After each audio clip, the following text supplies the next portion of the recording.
Welcome, everyone. We are here today for a roundtable discussion titled "Earthquakes in Turkey and Syria: Post-Disaster State, International and Bottom-Up Responses." This roundtable is organized by the Pedagogy and Outreach Subcommittee of the British BRISMES. And this is open to public, and if you're not a member, I recommend that you click on the link that we've provided in the chat box to join the organization. I am Nazanin Shahrokni, a member of the subcommittee of Pedagogy and Outreach at BRISMES. I'm stepping in for Dr. Paola Rivetti for now, who will be chairing this event in a few minutes, and she'll join us. But I have the honor of introducing our speakers, each of whom will speak around 10 to 15 minutes, and then their discussion is followed by a Q&A. I'm going to introduce our distinguished speakers in the order of that they appear. So we have with us today Dr. Rana Khoury, who is an assistant professor in the Department of Political Science at the University of Illinois at Urbana-Champaign. Previously, she was a postdoctoral fellow at the Neha Center for Globalization and Governance at Princeton University. She received her PhD in political science from Northwestern University, MA in Arab Studies from Georgetown University, and BA in political science from American University. Rana's research interests include contention, displacement, and humanitarianism in the Middle East, as well as qualitative and multi-method research designs. After that, we have Dr. Ozduzen, who is a lecturer in digital media and society in the Sociological Studies Department at the University of Sheffield.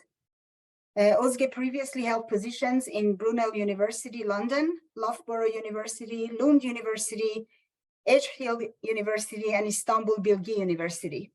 Her research lies in two key areas. First, Ozge studies media activism and participation, where she investigates political voice and mobilization, and intersectional approaches to urban and digital citizenship. Second, her research covers the interrelated areas of contentious digital publics and social media engagement during conflicts and crisis, including online racism, far-right movements on social media platforms, anti-vaccine lockdown activism, and the visibility and spread of online conspiracy theories. Last but not least, we have Dr. Devrim Umut Aslan, who works as a teaching staff at Lund University at the Department of Service Studies and Cultural Studies. He completed his PhD and master's studies at Lund University in Sweden and earned his bachelor degree from the Department of Sociology at Bogazici University in Turkey. His research evolves around the themes of sociology, anthropology, and geography of consumption, in particular shopping. However, in this webinar, he will provide his insight from his volunteer work as a fundraiser for university students in Turkey who were directly affected by the earthquakes. So I welcome all the speakers and thank all the participants for joining us. And Rana, I'll give the floor to you. Thank you so much for inviting me here today to be part of this important discussion. Thank you to BRISMES and to Dr. Paola and Nazanin and everyone else involved in the organization. I'm going to be presenting today just a few remarks about the response to Syria and the destruction that the earthquake wreaked in that country, but also closely connected to, of course, the Turkish situation, especially given the large population of Syrian refugees in southern Turkey and in the earthquake zone. So to sort of situate us to understand the response, I'll begin by sort of laying the landscape of what Northwest and government-held Syria looked like just prior to the earthquake. As I'm sure many people in this kind of audience are aware, in 2011, a nonviolent uprising, part of the Arab Spring uprisings in the Middle East, emerged in Syria. and escalated into a violent conflict that has persisted until now, although it's a bit of a sort of standstill situation in terms of violence. In the course of that war, rebel organizations, oppositional organizations have held sway, particularly in northwest Syria, home to the provinces of Idlib and Aleppo. And the government has asserted control over most of the central parts of the country. With this division in territory, there came to also be a division in humanitarian responses to the Syrian conflict, where in government-held Syria, international aid organizations had their hands tied insofar as they tried to reach people in need in areas that were besieged by the government or which were held by rebels. And so they eventually, by 2014, with UN Security Council approval, created a mechanism for the distribution of aid to be cross-border, so that the opposition-held areas in northwest Syria would receive aid from border crossings with Turkey. And there was likewise border crossings in Jordan to reach southern rebel-held Syria. Since that time, this cross-border mechanism has been extremely critical for reaching people in need in the Northwest. A very significant part of that population is internally displaced people. There's millions of IDPs in Idlib province alone. So this aid has been a critical lifeline, although it has been squeezed and cut back over the years, and the number of border crossings has been severely reduced.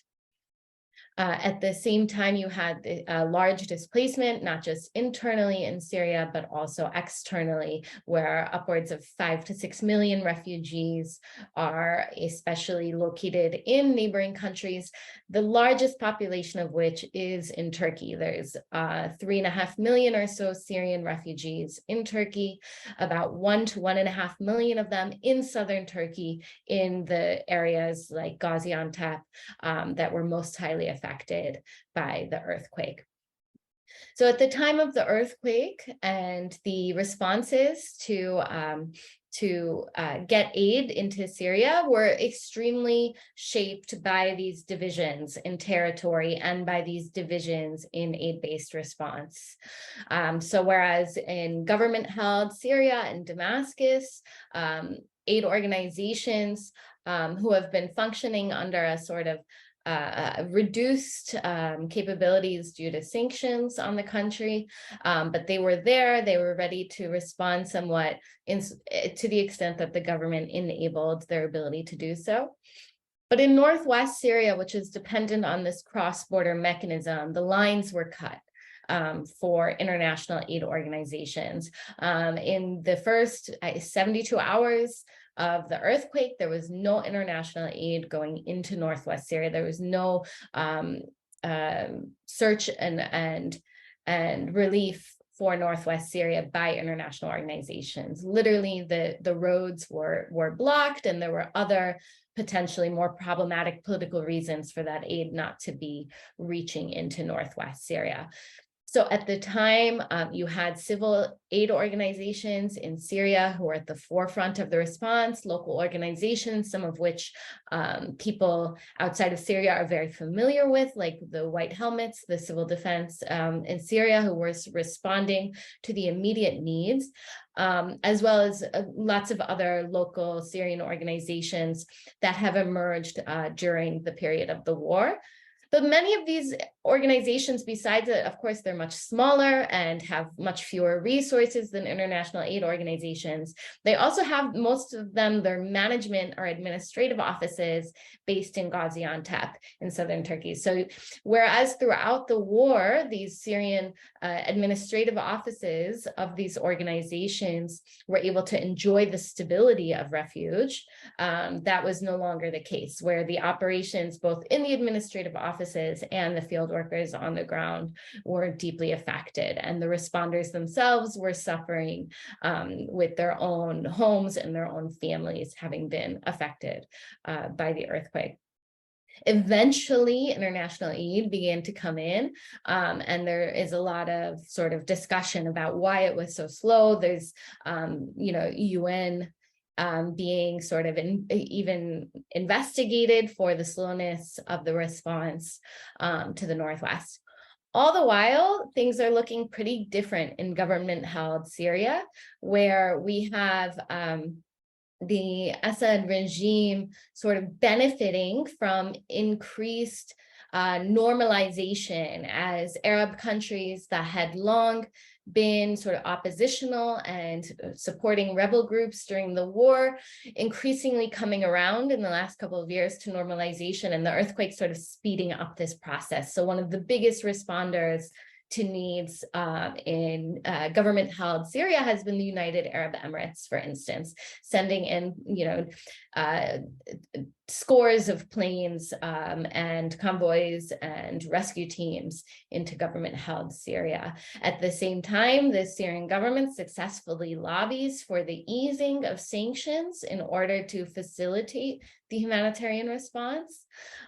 So things are really changing in ways that definitely serve the interests of the Syrian government vis-a-vis how this earthquake has enabled their relations with the outside world after years of being marginalized for their repression and their crimes during the course of the war. And that even today, the latest news today is that Saudi Arabia and Syria appear poised to reopen their embassies and reestablish diplomatic relations. This is the news coming out of Reuters. It's not confirmed, but that's what it's looking like. So they've had this normalization in government-held Syria that is facilitated by the need for aid in response to the earthquake. And then I'll take about one more minute. I know I'm coming up on where my remarks should be closing, but the situation of Syrian refugees in Turkey. Of course, Turkey was the epicenter of the earthquake, the largest numbers of casualties and buildings fallen and such are in Turkey. And my understanding is that about 1 in 10 of the casualties in Turkey is Syrian. So we see how their sort of previous security that they enjoyed by virtue of escaping the violence in Syria has now closed down their options in Turkey, as well as their mobility is limited by their residence rules of where they can go in Turkey. Some of those have been lifted, but it's a pretty cloudy information environment. Syrians are unsure of whether if they do cross back into Syria, if they will be allowed into Turkey again, or if they try to leave their provinces in the south because they have no homes to stay in, whether those residency restrictions, how they'll be treated.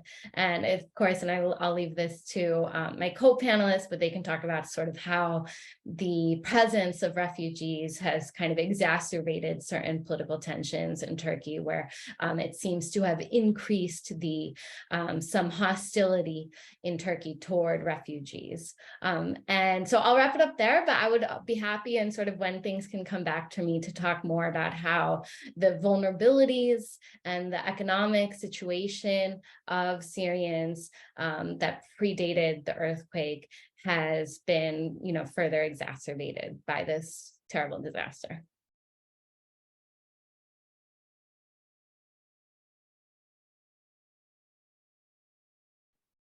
So I think it's up to me now, chairing the no. What would you prefer, Nazanin? You're the chair, you're the boss here. Come on. Okay, so thanks very much, Nazanin, first of all, for chairing this. Apologies for joining late, but I was in class. So it's a pleasure to get to know our speakers. So welcome everyone, and thanks, Rana, for your intervention. I'm not sure the bios have already been read out. Okay, so I think we'd leave the floor now to Ozge. Thank you. Thank you very much, both Nazanin and Paula. I'll share my screen. If you can tell me if you see it or not, we'll go from there. Can you view my screen? Okay, so First of all, thank you very much to British Society for Middle Eastern Studies, and in particular to my colleague and friend, Dr. Nazanin Shahrokni, for inviting us to talk about the earthquake and its aftermath. Today, I'm going to try to talk about the top-down and bottom-up communication patterns in Turkey. I'm obviously going to only talk about Turkey, not Syria, but I will also talk about, like my colleague signposted, Rana, Khoury, signposted the hostility against refugees as well, but that's still going to be about the kind of Turkish publics. Initially, I hesitated to talk about this because of the kind of like recency, the kind of pain about the earthquake, and I felt like I didn't have, I shouldn't be representing my communities, but then I thought this could also open up some discussions and solidarity networks and, further academic networks and beyond academia, like collaborations. And that's why I am really thankful that I'm invited here. First of all, I will start by talking about Turkish state's immediate top-down communication about the earthquake. Obviously, one-man rule, again, was dominating the kind of sphere, internet sphere, as well as the general communication patterns. And then I will talk about the let me share this. Yeah, bottom-up communication by citizens in the first immediate aftermath of the earthquake, and in the medium run towards the end of February and in March. So two different types of communication patterns by citizens. And then I will again talk about Turkish states right after the kind of widespread bottom-up communication and in a way resistance from citizens to the state's operation, so-called operation, but lack of actually operation in the region. Turkish state attempted to censor Twitter, a global social media platform, as well as a local social media platform that's really popular in Turkey called Ekşi Sözlük. And then I will, before leaving the floor to Devrim, who was actually involved in the practical side of things, and he's a role model of to any academic, I think, especially in working on activism and, political communication, all that. So I will try to link my talk to Devrim's. First of all, obviously, as you can imagine, as expected, everybody here knows that Turkey has seen a rise in authoritarianism because of the Islamist neoliberal agendas and policies of the AKP government since 2007, but in particular since 2016. That's the kind of time of attempted coup. And since then, there has been quite a few occasions where there is a rising state-led polarization, us and them, the dissidents, the kind of violent terrorist dissidents, and us, the kind of glorious citizens, the glorious state kind of logic. So obviously this sort of right-wing populist and nationalist kind of communication has been at place, really has been at the heart of state communication in this period. And Erdogan, in his initial speeches, even if the kind of effect of the earthquake was devastating and it hits like really wide-scale regions, he started his talks by fear-mongering dissidents and fear-mongering the citizens who openly talk about the failed states in the region, the failed, and as well as I call it evil states at this point. And this was followed by, as I said, nationalist posts on social media platforms. So we, although the state was almost absent, especially in cities like Hatay and Adıyaman, on social media, their operation and campaign revolved around how, as a nation, this was a really devastating disaster that didn't happen anywhere, but as a nation, we are recovering like anywhere else. Type of nationalist and populist communication was kind of the norm. And as a response, like not only as a response to this, but also like in an ad hoc manner, especially Twitter, just like in Arab Spring in Gezi Park protests, Twitter acted as the most important resource because of its open platform and microblogging affordances. So the circulation of information, not just about relief efforts, but also directly by victims to deliver real-time updates from even under the rubble, was shared on Twitter. So a lot of victims were sharing their locations. We are here. If they have access to their phones, mobile phones or internet, they were sharing their locations with the governmental sources, but especially non-governmental sources.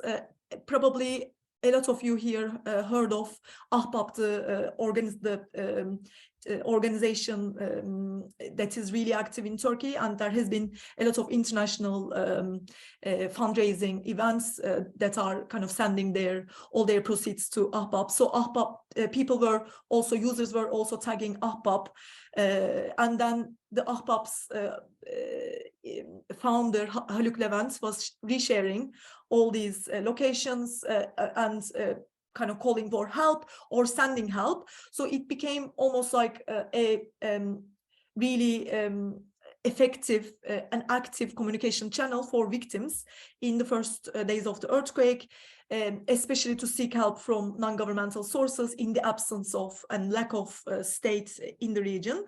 And in the following couple of days, survivors also use social media platforms, again, Twitter predominantly, to tell their friends and family they survived, or some other victims of the earthquake. They also use these platforms to mourn and to show that they lost their loved ones, but they were still calling for help. So the initial days of do-it-yourself social media emergency response were based around the circulation of information to help the victims.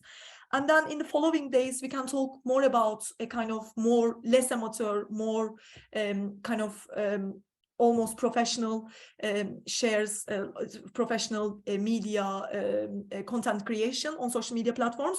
In addition to Twitter, TikTok and Instagram have become really important resources in disseminating information on recovery efforts, especially regarding food, water, shelter, and transportation. For instance, at one point there wasn't water in Hatay, and a lot of users went to TikTok and other spaces in order to ask for water.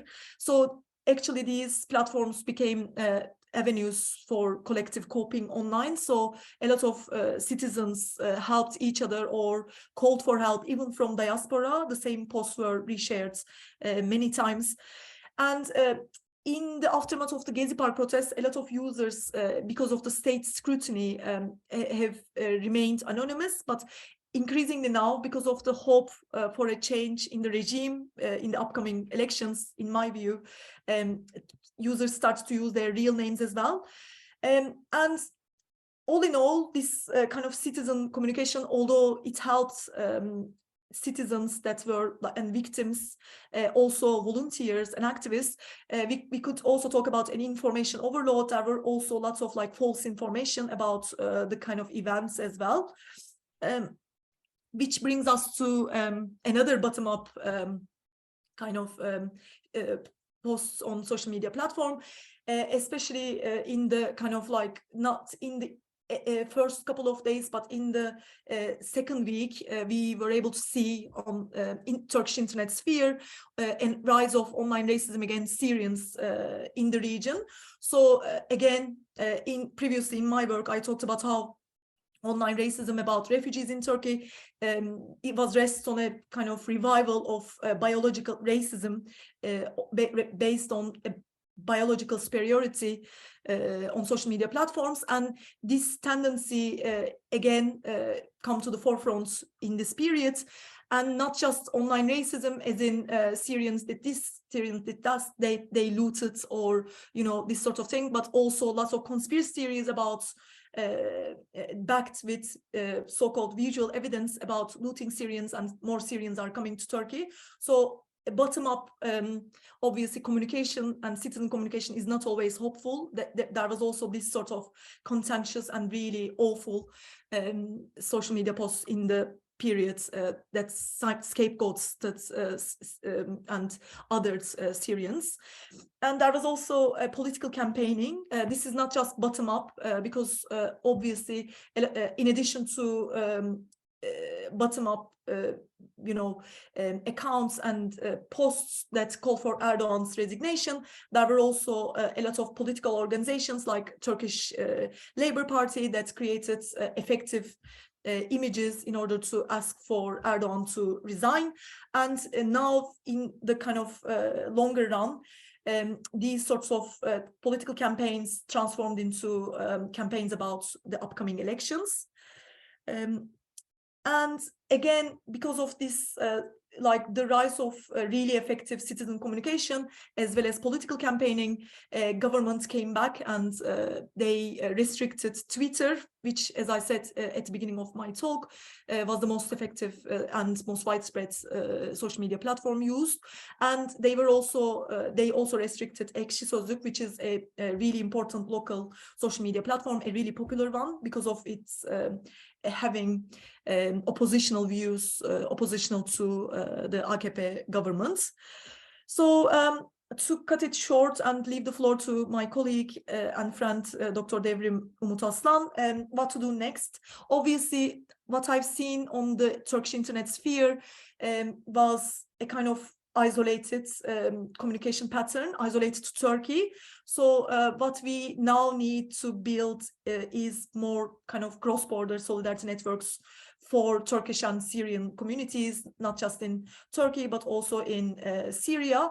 So we also as academics need to build collaborative efforts. Some of my colleagues, they collaborated in order to offer help for students who were affected in the region, like how they could apply for scholarships, how they could apply for funds. So I think this could again be, we could make this more widespread beyond Turkish academia and more, in also helping Syrian, like what I've seen was more towards Turkish students. Also, I think we need to again build solidarity networks for affected students and colleagues within both regions. So that's where I'm gonna stop. And this is gonna be leading hopefully into what Devrim has been doing. Thank you so much. Thank you so much, Ozge. It's I just wanted to double thank you because I know British academia and academics have been striking and on multiple industrial actions. So yeah, I just wanted to to emphasize this, that I think it's important to remind us all that our British colleagues are in the middle of a very strong, and actually in Canada as well. I've heard there's a lot of industrial actions and going on. So thanks. I'd like to leave the floor now to Devrim. I know the bio has already been read out, but I just wanted to to thank personally, honestly, to thank BOYUT for the amazing work that they have been doing. So the Bogazici University International Community, I mean, Devrim will, I'm sure will tell us more about it, not only in this very difficult circumstances, but also in the past, the leading role they have, taken on in terms of defending and protecting academic freedom in Turkey. So thank you, and the floor is yours. Thank you very much. I will try to share it as well. You see the right slide, yeah? Okay, cool. So in that very short presentation, I will mostly talk about very general overview of the disaster and then post-disaster support and relief campaigns. And later on, some examples that I will provide about grassroots initiatives and then what we try to do. Although, thank you for your really good verse about the campaign. It's a very drop in the ocean and it's very modest. Again, I would like to underline that I know almost nothing about crisis management, humanitarian aid from an academic perspective. This is not my field at all. As I said, I'm working at Lund University and then my topic is consumption part.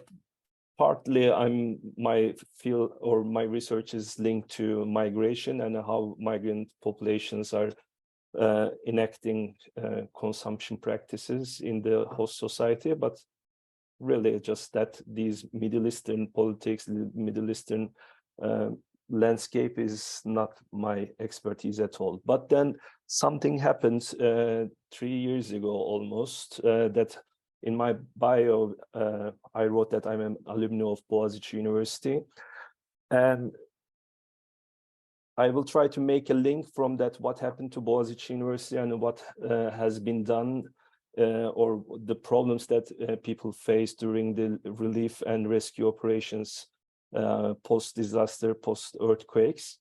So we actually just, Erdogan tried to kind of like undermine the autonomy of the university, Bogazici University, because Bogazici University was kind of like out of reach of that authoritarian party state that Erdogan has been trying to establish, especially since the attempted coup. And what he was trying there is he just like assigned a kind of a puppet director or vice chancellor. He totally changed the administration, and then he was trying to, let's say, replace expertise, skills, and knowledge with loyalty to the party state. And that's what exactly happened to actually all the organizations that were supposed to do the rescue operations in Turkey after the earthquakes and also relief campaigns. That it turned out to be that although they had lots of very significant equipments and money and resources, they lacked the expertise, they lacked the autonomy, they lacked the central top-down response, almost paralyzed these efforts on relief efforts, rescue efforts, and support efforts. That it turned out to be that just like actually Turkey was a failed state, especially for the first 2-3 days. Yeah, like, you know, more or less the general view of the earthquake. So more than 200,000 buildings are razed down to the ground or severely managed. Many more of them cannot be inhabited. Millions of people replaced from the earthquake region in Turkey. Like about Syria, I don't know much, but already Rana explained it a bit, and that especially in the northwest side of Syria was affected severely. And yeah, like just according to official numbers, there are more than 50 million people affected. More than 50,000 people died in Turkey, again, according to official figures, but people believe that it is much more than 100,000. And around 7,000 of them are foreign and mostly Syrian refugees. Actually, they were the most marginalized ones in the post-disaster support landscape. Let's say that they were excluded, and as Ozge also mentioned, they were being targeted by racial and racist comments, attacks, and so on. So again, like especially the first 2-3 days that the state was not there, and thousands of people died waiting for rescue operations. It's mostly because the party state top-down organization, authoritarian state organization became paralyzed. They couldn't act, they couldn't react, and they, as I said, they lacked the knowledge and skill and any kind of initiative that they could take.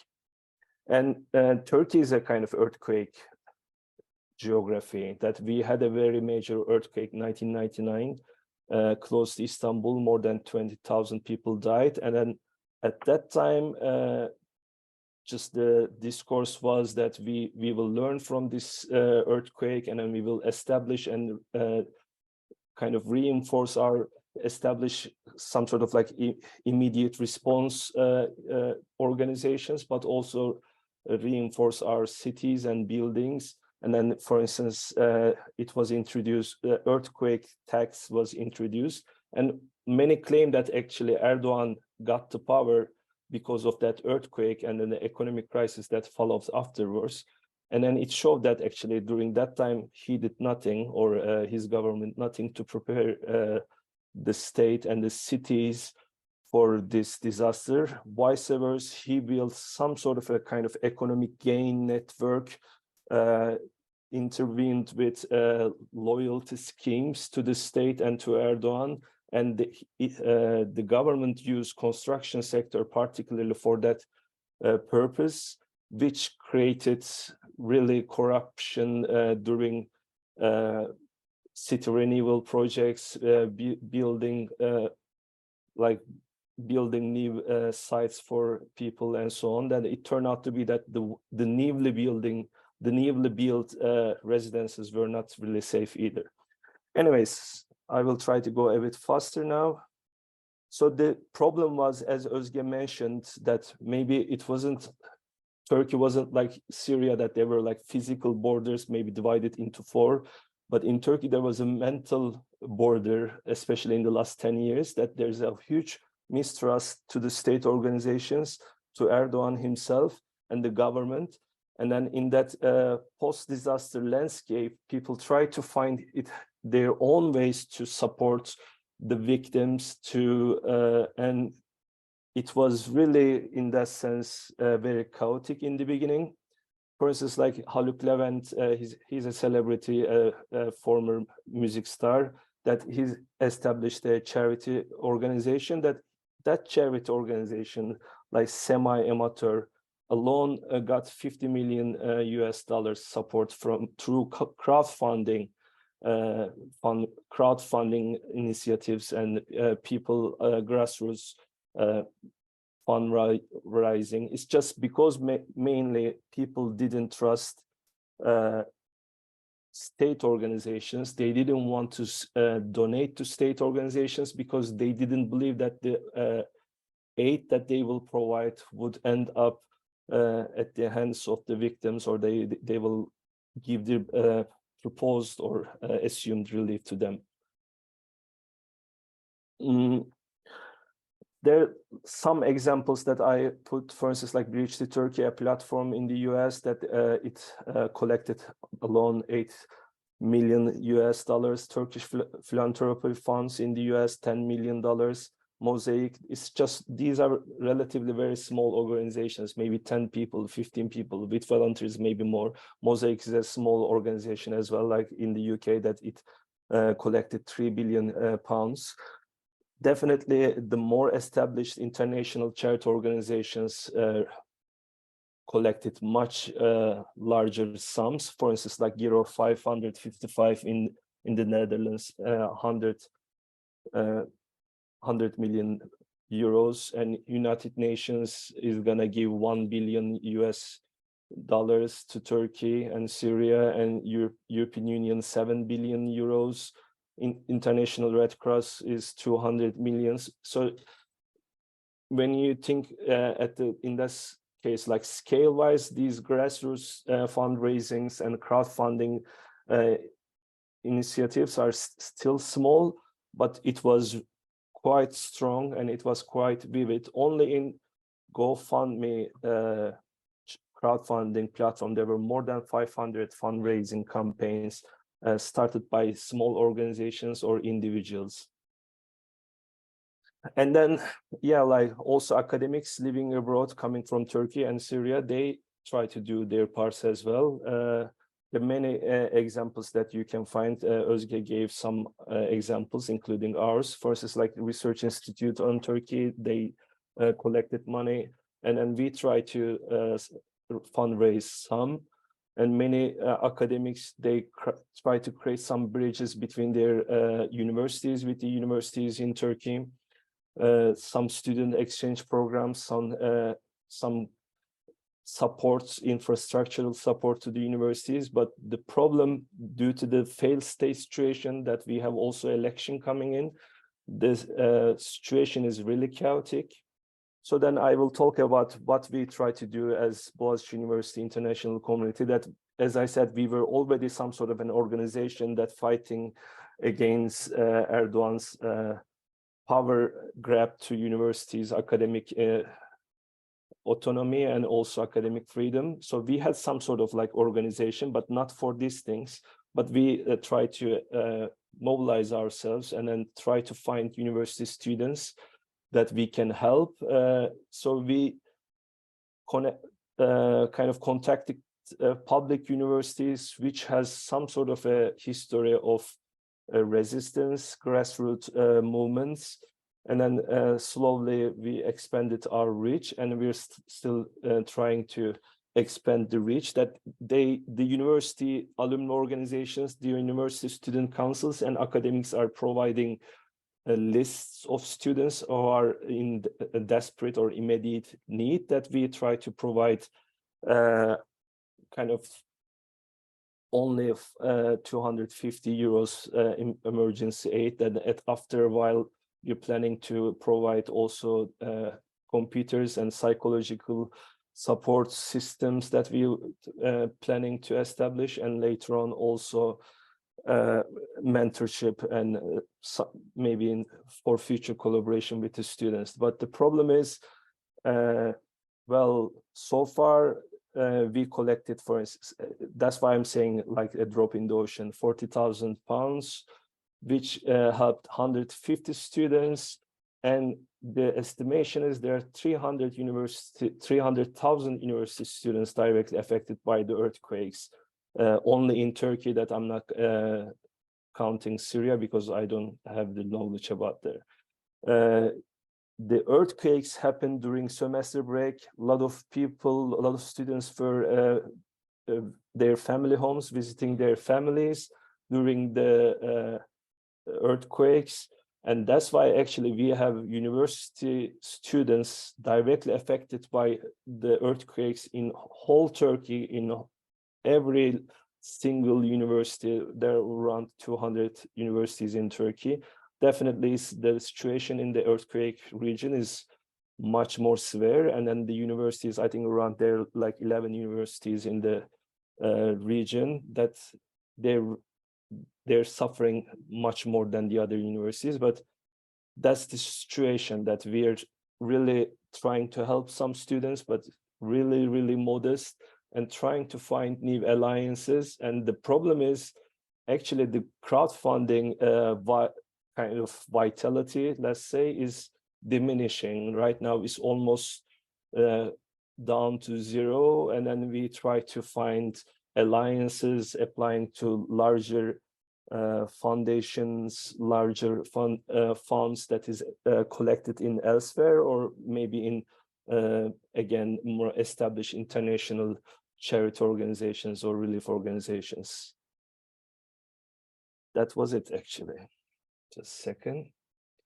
So we will try to continue this thing that it was, and we're trying to create a solidarity network with other universities, that maybe we can just like together, not only universities, but also other academics living abroad from Turkey, maybe from Syria too, that we can expand the network, and then we can really just expand the aid that we might provide or will provide to university students as well.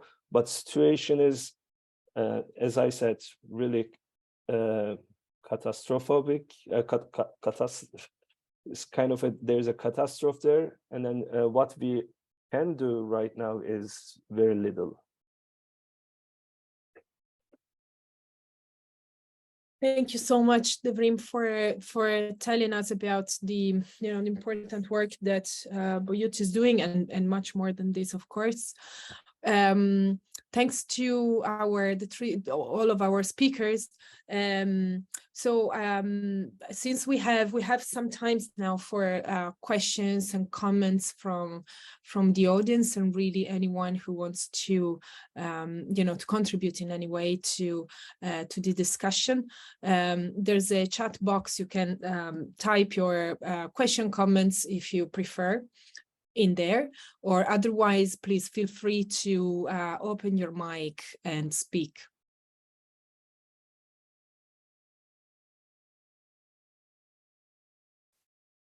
So there's a question in the chat box, so I'm gonna read it out if that's okay. But you can read it as well in the chat. So it comes from Bruce Stanley. So Bruce, please feel free to correct me if I'm not getting. Yeah, if you want to add something as well. So have particular municipalities in the earthquake region proved to be more resilient in quickly addressing needs? I suppose this question is addressed to all of our three speakers. I'd like to say some of the obviously the AKP government, the AKP is in the government party, and the major opposition are CHP and HDP. CHP is the Social Democrat Party, HDP is the pro-Kurdish party.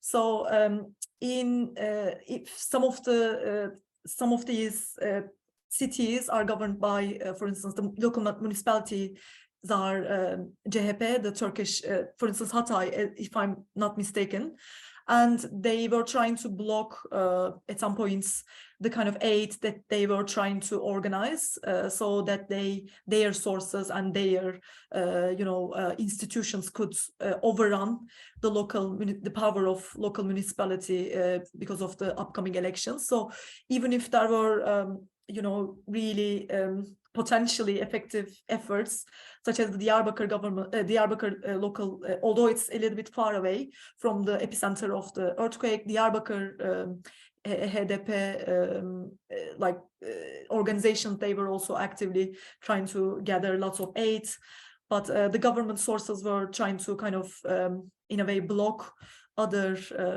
parties, other kind of organizations, and they were even selling, I don't think Devrim mentions that broadly, but they were even selling tents to charities and organizations, so that they, rather than giving it to the affected communities or municipalities to deliver. I don't know, probably Devrim and Rana would want to add on. Well, they say that like Ankara and Istanbul municipalities, they were tried to be there at this first day, but they were stopped for one day, and still they provided very significant aid, meals and rescue operations and so on. But Hatay, the municipality of Hatay belongs to opposition, but they're also pointed as one of the kind of just sources of the problem, that the kind of the devastation that has happened in Hatay was partly the responsibility of the municipality of opposition party too. Yeah, so I guess I'll add to that is in the Syrian context, the sort of resiliency came from civil initiatives and civil organizations. Just to sort of illustrate that, in the Northwest region, for instance, there are, even within this opposition or rebel-held territory, there are further divisions where Idlib is primarily governed by the Syrian Salvation Government of the armed group Hayat Tahrir al-Sham. And then in Aleppo, the parts of rebel-held Aleppo are actually governed by the Syrian interim government, which is essentially the Turkish-backed rebel organizations. And so you have a lot of divisions even within divided territory, but really what has stood out are those non-governmental sort of Syrian locally led initiatives that I referred to. And they are much more sort of organized and formalized than a lot of the civil initiatives that you would find in government-held territory, where civil society organizing is extremely restricted. So you do have a lot of individual efforts in those areas, independent initiatives, people like what you both described occurred in Turkey, like people reaching out to diasporic networks and trying to raise funds.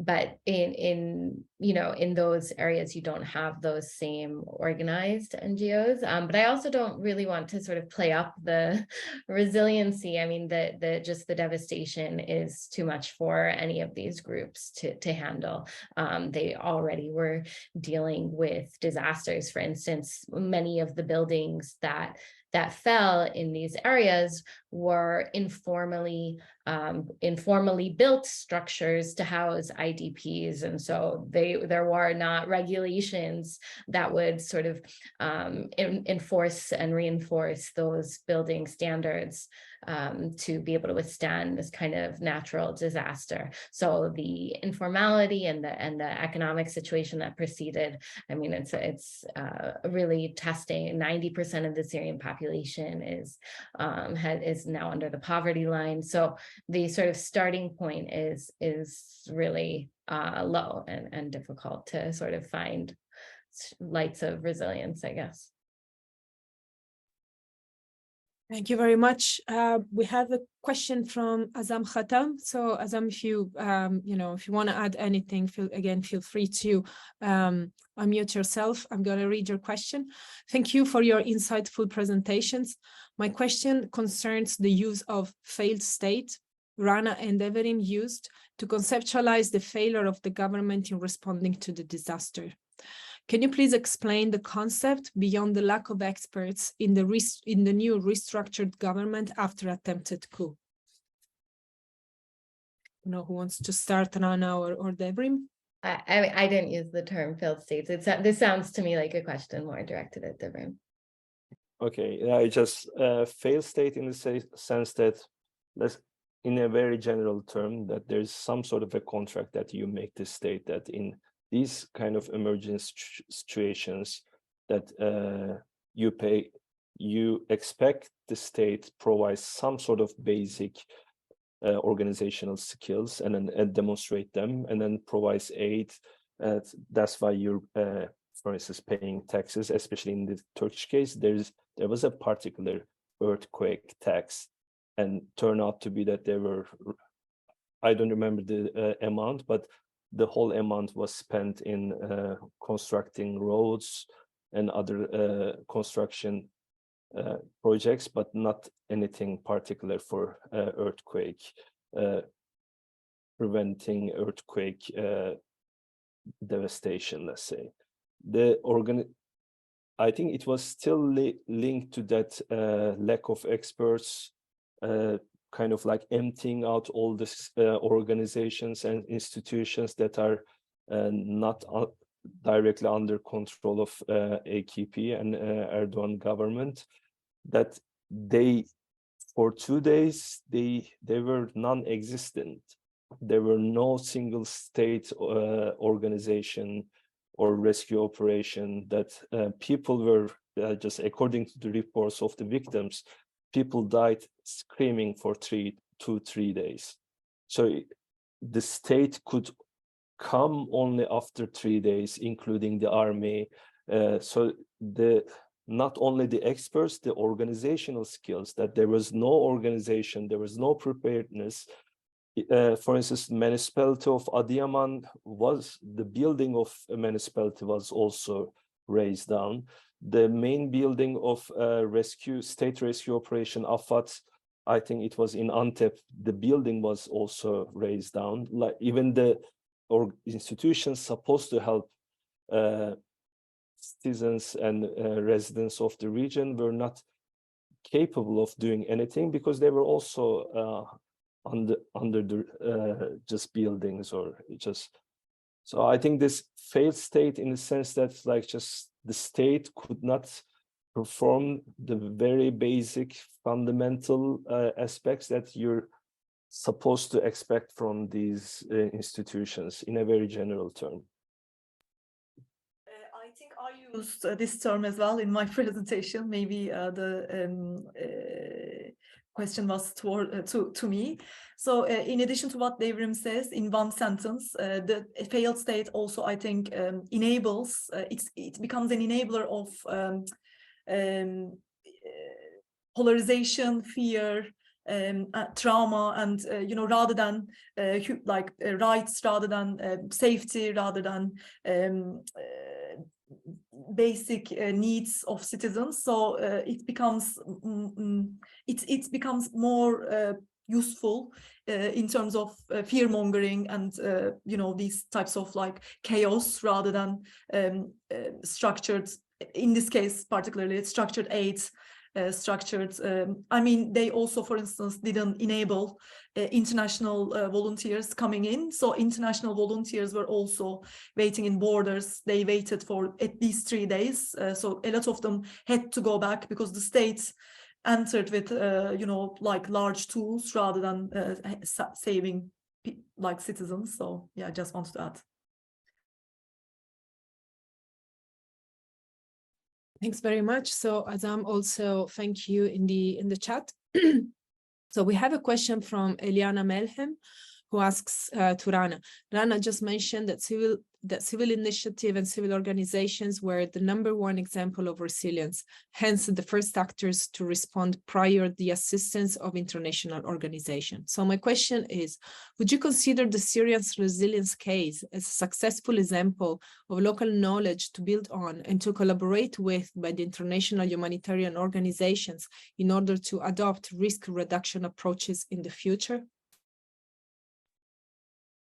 Thank you for this question.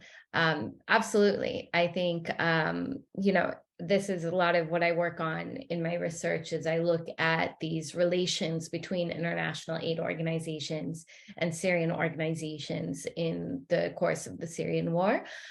So your question is really close to my heart. And this has been the case throughout the conflict. So I talked about that cross-border mechanism for aid to go into Northwest Syria over the course of the conflict.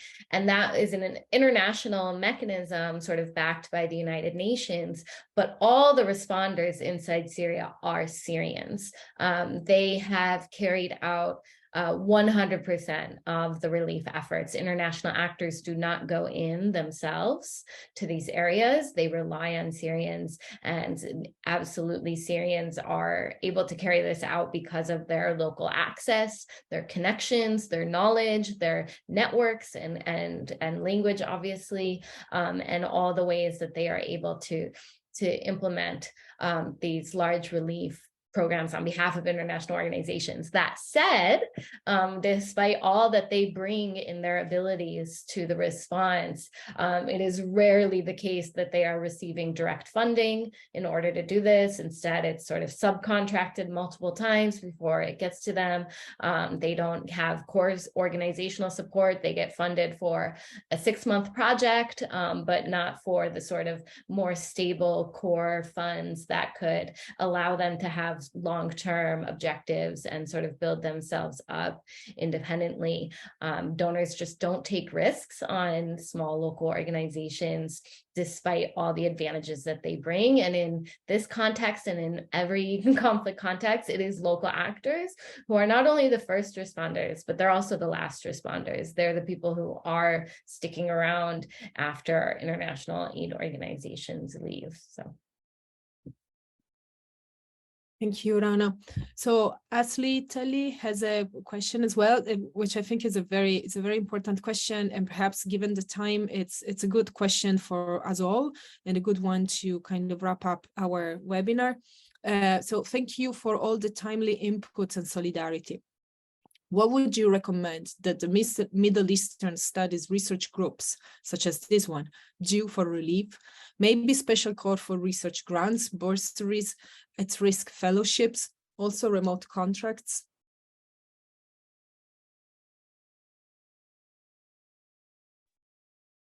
I always think the way in which the Ukrainian war has been dealt should be the norm, the absolute norm for any other disaster, war, or any devastating, thing that the world will, face.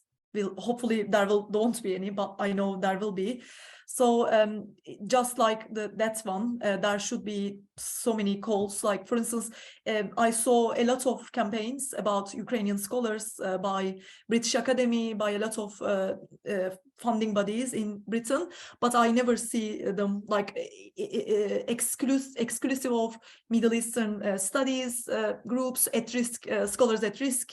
Excluding these kind of groups, I never see like more mainstream kind of research funds for Syrian scholars, for Turkish scholars, for other scholars anyway. So I think we need to kind of still address this at first. Like obviously it is not just these like smaller groups, but also the wider community needs to kind of decolonize.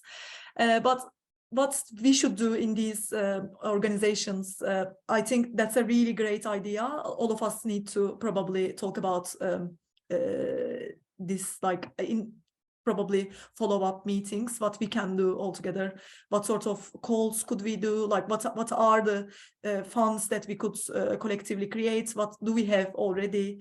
So yeah, that's a very important question, I think, that we need to start thinking about. Obviously now, you know, in the first couple of months, people obviously think about the immediate needs, but now it's time to think beyond that. Can I add something to it? Like, there's a lot of similarity between what's happening in Ukraine and Syria, and at scale wise at least. But maybe they don't need to leave the Turkish scholars and students because there are some other safe zones.